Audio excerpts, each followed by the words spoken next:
Selamat pagi semua. Karena di sini pagi hari, saya akan memberikan sedikit ya gambaran tentang apa yang Anda lihat di gambar saya. Nah, pertanyaan saya dulu ya. Menurut Anda, apakah gambar saya ini sketsa?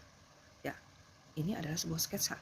Ini adalah sebuah bentuk perspektif, yaitu perspektif satu titik hilang, ya, yang menggambarkan sebuah interior, ya, sebuah interior, ya, bangunan, mau itu rumah, mau apapun itu, ya.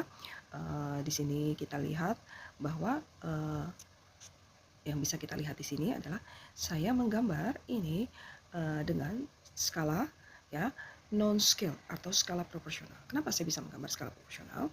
Tentu itu adalah hasil dari many exercise, oke? Jadi kalau kita mungkin baru awal, kita tentunya perlu menggunakan metode-metode satu titik hilang, dua titik hilang, dan titik hilang lainnya. Karena titik hilang bisa lebih dari dua. Kenapa bisa lebih dari dua? Karena bisa jadi bentuk benda itu, benda yang terletak itu dia tidak horizontal ataupun tidak vertikal terhadap lantai, tapi dia bisa miring ke kiri, miring ke kanan, jadi ada bentuk atau posisi letak yang random. Nah, otomatis kita akan membutuhkan titik hilang yang random juga, ya. Nah, jadi itu sama saja juga dengan kalau kita menggambar eksterior.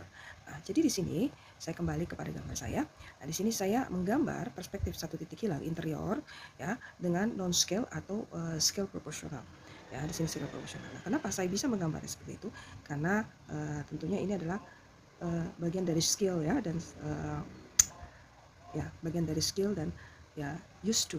Oke. Nah, jadi di sini yang saya mau jelaskan di sini adalah setelah saya menggambar sketsa seperti ini, ya, yang merupakan sebuah gambar, ini kita harus bisa mempertanggungjawabkan gambar kita. Artinya kita mengerti ukuran-ukuran yang kita gambar, terus kita mengerti konsep dan sebagainya. Itu kenapa kita bisa melakukan itu, karena kita sudah memahaminya, ya. Oke, sekali lagi kita sudah memahaminya. Jadi kita bisa menggambarnya, kita bisa mengerti.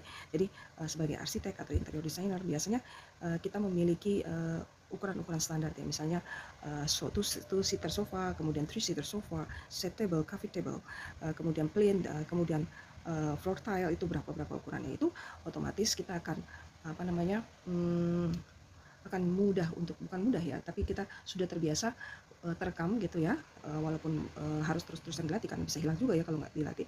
Itu akan membuat kita menjadi lebih mudah untuk memahami. Begitupun bukan hanya gambar interior ya, tapi gambar denah pun seperti itu. Jadi di sini saya menjelaskan seperti itu. Nah, setelah nanti saya membuat sketsanya, ini tentunya belum finish, ya.